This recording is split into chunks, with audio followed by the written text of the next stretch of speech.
মদিনার অনেক বড় বুজুর্গ বলেছেন, যদি ধনী হতে চাও প্রতিদিন আসরের পর ছোট্ট তাসবিহটি পড়ে নাও, ইনশাআল্লাহ আল্লাহ তাআলা তোমাকে অল্প সময়ে ধনী সম্পদশালী বানিয়ে দেবেন।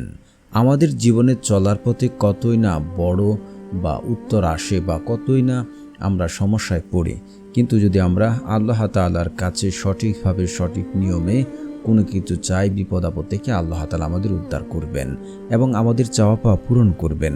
কিন্তু আমরা সঠিকভাবে সঠিক নিয়মে চাইতে পারি না বিদায় আল্লাহ তাআলা দিচ্ছেন না। আমাদের দেখা এমন আমল করে বহু লোকে এ আমল দ্বারা ফলাফল পেয়েছে। যদি সঠিক নিয়মে আপনিও চাইতে পারেন, যে কোনো সমস্যাতে থাকেন, যে কোনো বিপদেই থাকেন, যে কোনো বালা মুসিবত হোক না কেন, আল্লাহ তাআলা তা দূর করে দেবেন। তাই বলছি, ভিডিওটা টেনে দেখবেন না। পয়েন্টে যদি মিস করেন, দোয়ার যে শর্ত রয়েছে তা মিস করলে কাজ হবে না। তাই না টেনে সম্পূর্ণ ভিডিও দেখার অনুরোধ রইল। আর যারা চ্যানেলটি সাবস্ক্রাইব করবেন, ইনশাআল্লাহ আল্লাহ তাআলা আপনাদের মনের আশা পূরণ করবেন। কখনো অভাব আমাদের পিছু ছাড়ে না, কখনো ঋণের বোঝা পাহাড়ের মতো ভারী হয়ে আমাদের উপর বসে থাকে।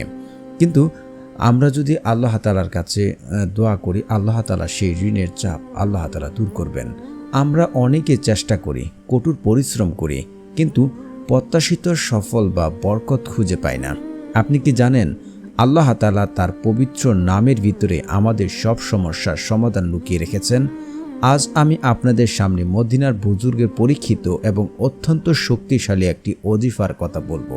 এটি এমন একটি আমল যা আসরের নামাজের পর নিয়মিত করলে ইনশাআল্লাহ আপনার ঘরের অভাব অনটন এবং আপনার দারিদ্রতা এবং আপনার অভাবী ব্যক্তি আল্লাহ তাআলার রহমতে কোটিপতি হয় এবং পথ খুঁজে পেতে সাহায্য করে। চলুন আজকে এই বিষয়টি, আমলটি ফজিলত আপনাদের সামনে তুলে ধরার চেষ্টা করি। আমলটি সম্পর্কে বিস্তারিত বলার আগে একটি কথা খুব গুরুত্বপূর্ণ দিয়ে মনে রাখা প্রয়োজন। দিনের 24 ঘন্টার মধ্যে প্রতিটি মুহূর্ত সমান নয়। নবী করিম সাল্লাল্লাহু আলাইহি ওয়াসাল্লাম ফজর এবং আসরের নামাজের উপর বিশেষ তাগিদ দিয়েছেন। হাদিস শরীফে এসেছে, আসরের নামাজের পরের সময়টি হলো দোয়া কবুলের এক সুবর্ণ সুযোগ, কিন্তু ওই সময়টাতে আমরা খেলায় অবহেলায় আমরা কাটিয়ে দেই। আমরা অনেকেই জানি না যে আসরের নামাজের পর আল্লাহ সুবহানাহু তাআলার কাছে দোয়া করলে সে দোয়া আরও দ্রুত কবুল হয়। এই সুবর্ণ সুযোগগুলো আমরা মিস করে থাকি। এ সময় ফেরেশতারা আমাদের আমলনামা নিয়ে আল্লাহর দরবারে হাজির দেন। আর সে মুহূর্তে যদি আপনার মুখে আল্লাহর জিকির মশগুল থাকে এবং আপনার চোখের পানি ফেলে নিজের অভাবের কথা মহান রবের কাছে ফ্রেশ করেন, তবে আল্লাহ তাআলা আপনাকে কখনোই খালি হাতে ফেরত দেবেন না। আসরের ওই শীতল সময়ে করা মুনাজাত সরাসরি আরশের আজিম গিয়ে পৌঁছায়। সুবহানাল্লাহ। এখন আসি মূল ওজিফার বিষয়ে। আমলটি আপনাকে প্রতিদিন আসরের নামাজ শেষ করে জায়নামাজে বসে থাকা অবস্থায় করতে হবে। যারা কোনো কারণে মসজিদে বা জায়নামাজে থাকতে না পারেন, তবে পবিত্র অবস্থায় যে কোনো জায়গায় বসে এটি করতে পারবেন। তবে আসরের নামাজ পড়ার এই আমল কবুলের শর্ত বা প্রধান শর্ত: প্রথমে নিজেকে অত্যন্ত পরিষ্কার করে নিয়ে একবার দুরুদে ইব্রাহিম পাঠ করবেন। মনে রাখবেন, দুরুদ পাঠ করা দোয়ার চাবিকাঠি, যা ছাড়া কখনোই আবেদন আল্লাহ দরবারে পৌঁছায় না। আপনি যদি দুরুদ ছাড়া দোয়া করেন, আপনার দোয়া কখনোই কবুল হবে না, সেটা আসমানে গিয়ে ঝুলন্ত অবস্থায় থাকবে। তো আপনারা আল্লাহুম্মা সাল্লি আলা মুহাম্মাদিউ ওয়া আলা আলি মুহাম্মাদ কামা সাল্লাইতা আলা ইব্রাহিম ওয়া আলা আলি ইব্রাহিম ইন্নাকা হামিদুম মাজিদ। আল্লাহুম্মা বারিক আলা মুহাম্মাদিউ ওয়া আলা আলি মুহাম্মাদ কামা বারাকতা আলা ইব্রাহিম ওয়া আলা আলি ইব্রাহিম ইন্নাকা হামিদুম মাজিদ। আপনারা দুরুদ ইব্রাহিম পড়ে নেবেন। তারপরে হচ্ছে আপনারা দ্বিতীয়ত নিয়মিত জিকির করবেন। দুরুদ শেষে আপনারা কি প্রয়োজন, কতটুকু ঋণ আছে, আপনার মনের যে কোনো নেক মাকসাদ তা মনে মনে স্থির করুন।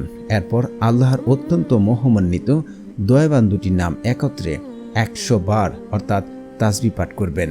নাম দুটি হলো ইয়া আল্লাহু ইয়া রহমানু, ইয়া আল্লাহু ইয়া রহমানু। তারপর জিকির শেষ হওয়ার পর আপনি 3 বার সূরা ইখলাস পাঠ করবেন। রাসূল সাল্লাল্লাহু আলাইহি ওয়াসাল্লাম বলেছেন, এই সূরাটি পবিত্র কুরআনের 1/3 অংশের সমান। এটি পাঠ করলে আল্লাহ বিশেষ ভালোবাসা অর্জন করা যায়।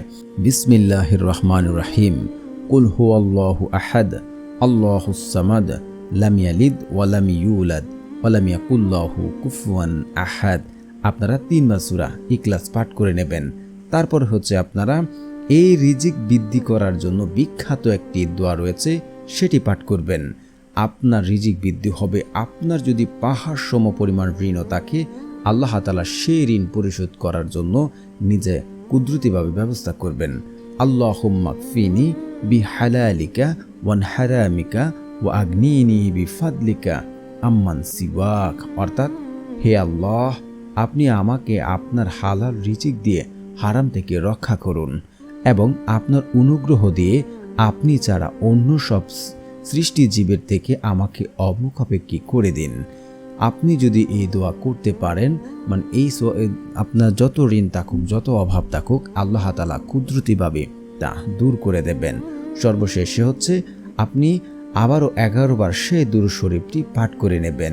বিনীতভাবে 2 হাত তুলে আল্লাহ তাআলার কাছে মুনাজাত করবেন এবং আপনি যদি নিজে শিওর হতে পারেন আমার দোয়া আল্লাহ তাআলা শুনছেন, আমি ফলাফল পাবো, আল্লাহর কসম করে বলতে পারি আপনার দোয়া কবুল হবে।